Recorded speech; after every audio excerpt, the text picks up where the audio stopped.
Hello students, last video में हम अपना वर्ल्ड लाइन, ठीक है, space like, time like, light like, space time interval, ये सारे इंटरवल कंप्लीट कर चुके हैं। इसके अलावा मैक्रो कैजुअलिटी भी पढ़ चुके हैं और हमारा वो टॉपिक कंप्लीट हो गया है। ठीक है, उसमें हमने बहुत सारी डेफिनेशन पढ़ी, बहुत सारे कॉन्सेप्ट्स क्लियर करे और आई होप आपको वो सारे समझ में आ गए होंगे। अब तक कई बच्चे थे जिनको इन सब चीज़ों में बहुत कन्फ्यूजन रहता था और मैंने अपनी तरफ से पूरी कोशिश की है उसको पूरा समझाने की और मुझे पूरा विश्वास है कि आपको समझ में आ भी गया होगा। ठीक है, तो आज हम शुरू करेंगे उसी कड़ी में 4 वेक्टर फॉर्मुलेशन। मतलब वो वाला टॉपिक खत्म हो गया, लेकिन 4 वेक्टर स्पेस में ही हमारा नेक्स्ट टॉपिक है 4 वेक्टर फॉर्मुलेशन। ठीक है, या इसको हिंदी में बोलते हैं चतुर्विम सदिश रूपांतरण।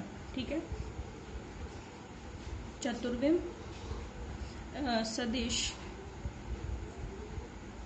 संरूपण है ना, रूपांतरण नहीं बोलेंगे, रूपांतरण तो ट्रांसफॉर्मेशन होता है। फॉर्मुलेशन यानी कि संरूपण, संरूपण मतलब निरूपित कैसे किया जाता है, रिप्रेजेंट कैसे किया जाता है, वो चीजें हैं। ठीक है, चले अब हम ये जानते हैं कि 4 वेक्टर स्पेस क्या होता है। 4 वेक्टर स्पेस वो होता है भाई, अगर जनरली कार्टेशियन स्पेस होता है तो हम जानते हैं कि पार्टिकल की पोजीशन को हम 3 कोऑर्डिनेट से शो करते हैं, अगर 3 डायमेंशन कोऑर्डिनेट सिस्टम है तो। ठीक है, x1, xy और z से, है ना, तीनों की तीनों पोजीशन कोऑर्डिनेट होते हैं। लेकिन अगर किसी पार्टिकल की पोजीशन को 3 के अलावा एक चौथे कोऑर्डिनेट के साथ भी शो किया जाए और वो चौथा कोऑर्डिनेट अगर समय के रूप में हो तो उसको स्पेस को हम क्या नाम देते हैं, चतुर्विम स्पेस, चतुर्विम आकाश बोलते हैं ना।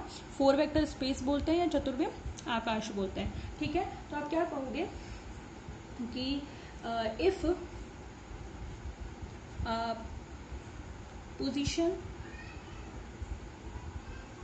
Of any particle is represented by 4 coordinates,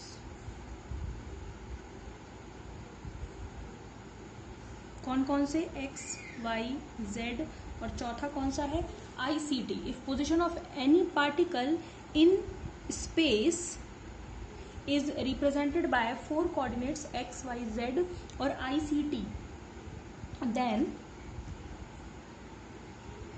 this space is called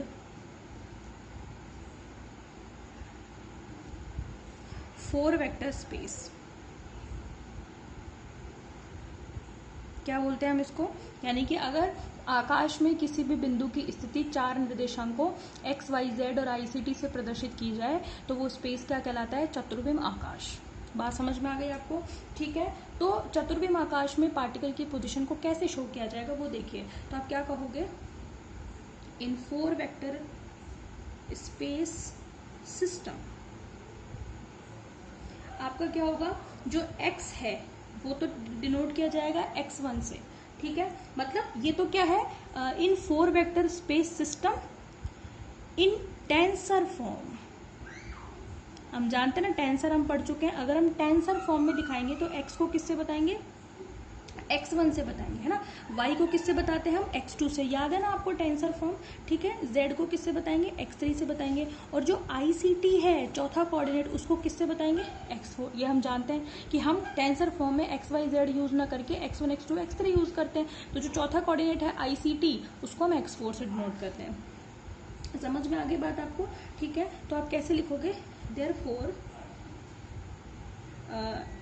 चतुर्विम आकाश में लंबाई का वर्ग, या आप इसको क्या कहते हो, space time interval. Therefore square of length of 4 vector, है ना, यानी कि किसी भी चतुर्विम सदिश की लंबाई का वर्ग कितना होगा, S square is equal to, कैसे बताओगे लंबाई का वर्ग, मतलब X square plus Y square plus Z square minus C square T square. ये चीज तो हम जानते हैं। ठीक है, अगर ये स्पेस टाइम इंटरवल होता तो हम डेल्टा लगा देते। इंटरवल का मतलब क्या होता है, दो पोजीशन के बीच का के बीच की जो दूरी है, समझ में आ गई। लेकिन ये कोई लेंथ है और उस लेंथ का ही हमने वर्ग कर दिया, दो अलग अलग पोजीशन नहीं है, ये पूरी एक लेंथ है। समझ में आ गई, तो वो क्या होगा, दूरी का वर्ग X square plus Y square plus Z square minus C square T square हो गया। ठीक है, इसको हम ऐसे भी लिख सकते हैं इन टेंसर फॉर्म में, ऐसे भी कह सकती हूँ कि x1 square plus x2 square plus x3 square plus x4 square, है ना, S square is equal to, आप यहाँ लिख दे इन टेंसर फॉर्म, ठीक है, that must be summation x mu square, mu is equal to 1 to 4। क्या ये बात सही है या नहीं है? बिल्कुल सही है भाई। हम जब टेंसर फॉर्म में दिखाएंगे तो वहाँ एक्स वाई जेड का झंझट नहीं होता। अगर आपका नॉर्मली सिस्टम है, टेंसर वाला सिस्टम नहीं है, तो आप एक्स वाई जेड और आईसीटी से शो करोगे। आयोटा सीटी का होल स्क्वायर है, इसलिए ये माइनस आया है भाई, पता है ना आपको, आयोटा स्क्वायर -1 होता है। फिर अगर हम टेंसर फॉर्म में शो करेंगे तो सारे कोऑर्डिनेट का स्क्वायर कर देंगे और हम उनको समेशन में भी शो कर सकते हैं। जहाँ लिमिट म्यू बराबर 1 to 4 होगी, खोलोगे तो यही आ जाएगा। समझ में आ गई बात आपको? ठीक है। और हम ये भी जानते हैं, आगे देखें, हम ये जानते हैं ना कि जड़त्वीय निर्देश तंत्र जो होते हैं, मतलब वो निर्देश तंत्र जो एक दूसरे के साथ कांस्टेंट वेलोसिटी से मूव कर रहे हैं, वो किसी भी फ्रेम ऑफ रेफरेंस में उनकी दूरी का वर्ग हमेशा निश्चल रहता है। हमने पिछली बारी तो कहा था कि delta S square is equal to delta S dash square, ठीक है। तो वही चीज मैं बोल रही हूँ, since we know that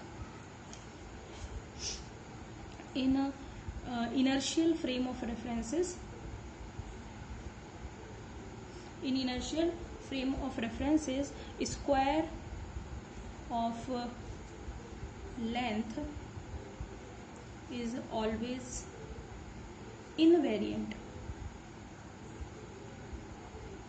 invariant रहता है। इसका मतलब एस स्क्वायर जो है वो एस डैश स्क्वायर के बराबर होगा।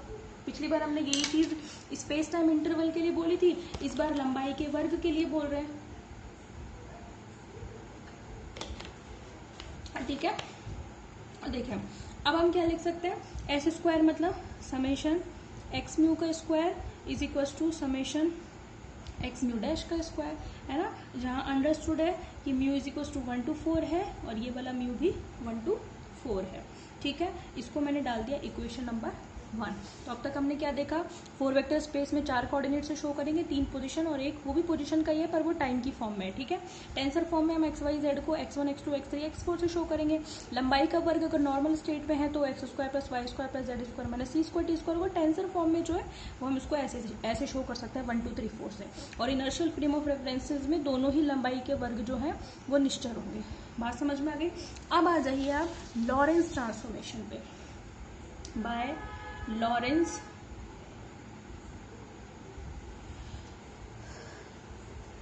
ट्रांसफॉर्मेशन इक्वेशन,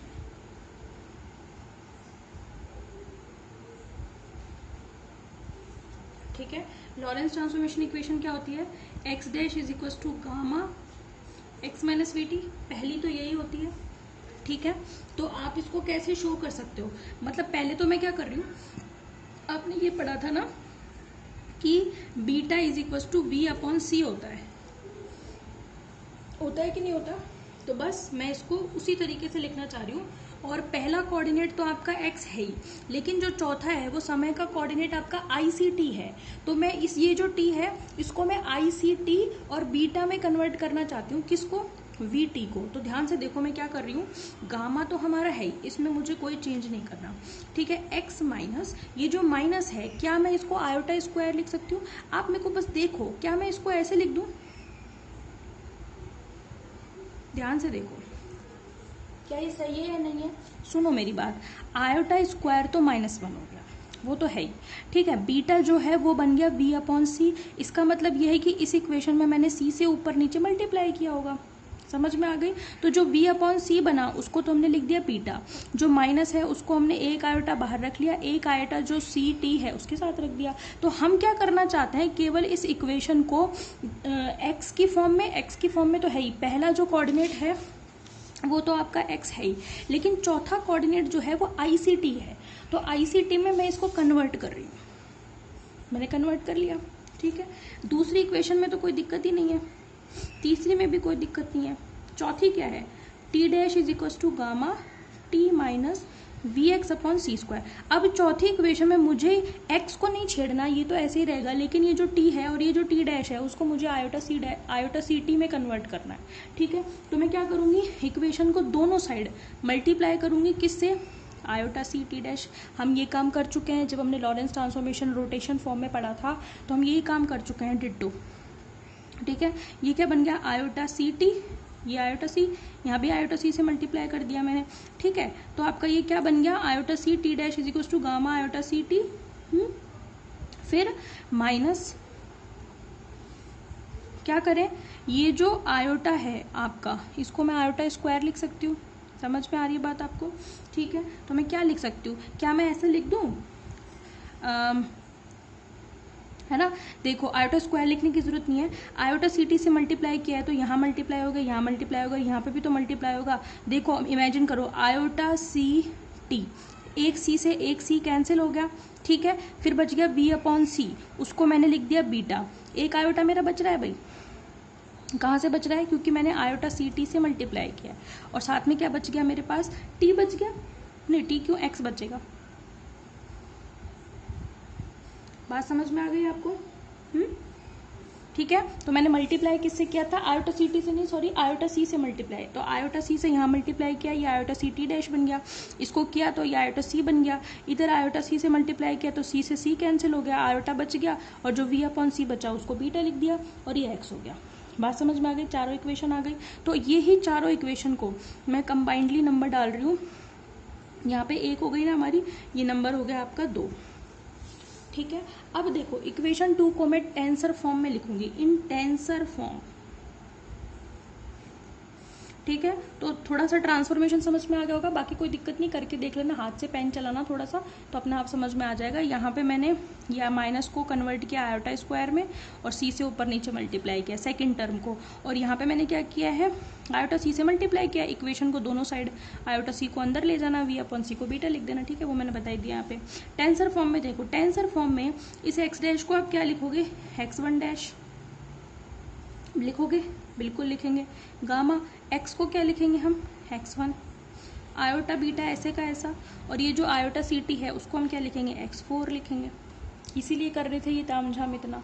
ठीक है, y, अच्छा y तो आएगा ही नहीं, y डैश को हम क्या लिखेंगे, x2 dash is equals to x2 tensor form में। इसको क्या लिखेंगे, x3 dash is equals to x3। इसको क्या लिखेंगे, आयोटा सी टी डैश को x4 डैश, इसको गामा तो ऐसे का ऐसा है, आयोटा सी टी को क्या लिखोगे, x4 है ना, माइनस आयोटा बीटा x1। ठीक है, तो सिमेट्री के लिए क्या करते हैं कि पहले कोऑर्डिनेट को x1 वाले को पहले लिखते हैं, x4 को बाद में लिख देते हैं। तो इसको हम ऐसे लिख सकते हैं, gamma minus iota beta x1 plus x4। बात समझ में, सिमेट्री के लिए पहले जैसे इसमें पहला कोऑर्डिनेट पहले है, चौथा बाद में, बिल्कुल वैसे ही। बाकी हमने x4 लिखा है इसको, आयोटा सी टी को, और ये आयोटा बीटा x को लिखा है हमने x1। सिमेट्री के लिए हमने उसको पहले लिख लिया, उसको बाद में लिख लिया। समझ में आ गई बात आपको? तो ये इक्वेशन बन गई आपकी 3। ठीक है, अच्छा अब इसको मैट्रिक्स फॉर्म में कैसे लिखोगे, इन मैट्रिक्स फॉर्म। देखो तो जरा, अब तो बस हो गया, अब तो x1 डैश, x2 डैश, है ना, x3 डैश और x4 डैश, ये तो आपकी बन गई इधर वाली मैट्रिक्स।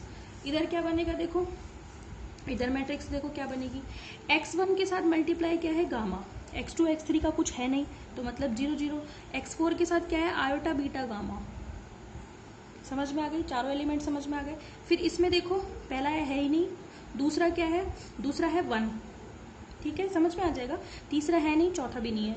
इसमें देखो पहला नहीं है, दूसरा नहीं है, तीसरा है, चौथा नहीं है। इसमें देखो, यहाँ इससे देखना, इससे गलती मत कर जाना, ये चौथा है भाई, है ना। तो इधर पहला एलिमेंट क्या है, माइनस आयोटा बीटा गामा। ठीक है, इधर दूसरा नहीं है, तीसरा नहीं है, चौथा कितना है, गामा। और क्या आएगा आपका साथ में, x1 x2 x3। इस मैट्रिक्स को सॉल्व करो आप, यही चारों इक्वेशन मिलेंगी। समझ में आ गई। और आई थिंक इतना तो कॉमन सेंस आप में है कि यही चारों मिलेंगी।